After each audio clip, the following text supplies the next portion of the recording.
So to get started, you can either use your Chrome browser or you head over to the Play Store to download the ChatGPT app. So what we are going to do right now, we are going to go to our Play Store to download the ChatGPT app. Click on your Play Store, then you click on the search bar. After clicking on the search bar, you type ChatGPT. Just type ChatGPT on the search bar and click on that search icon there.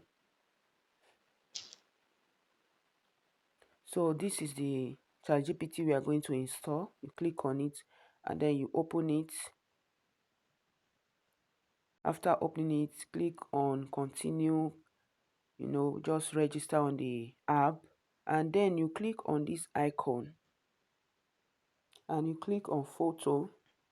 You go to your gallery and select the photo. Just click on the one you want to use. Okay, then you add your prompt. I will be dropping the prompt I used in the description box. You add your prompt and then you click on this arrow that is facing up and it will generate the image for you. Don't forget to check the description box for the prompt that I used. And this is our result. This is our final result.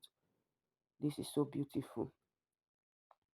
You can see the image I uploaded and the image it generated for me is exactly the same.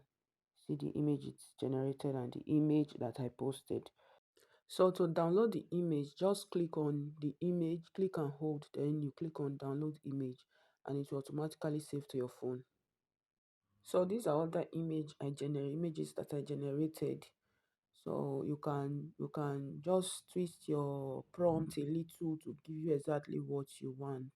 And please, if you have not subscribed to my channel, kindly subscribe, hit the notification bell, and drop your comments in the comment section. Thank you for watching to the end. See you in my next video. Bye.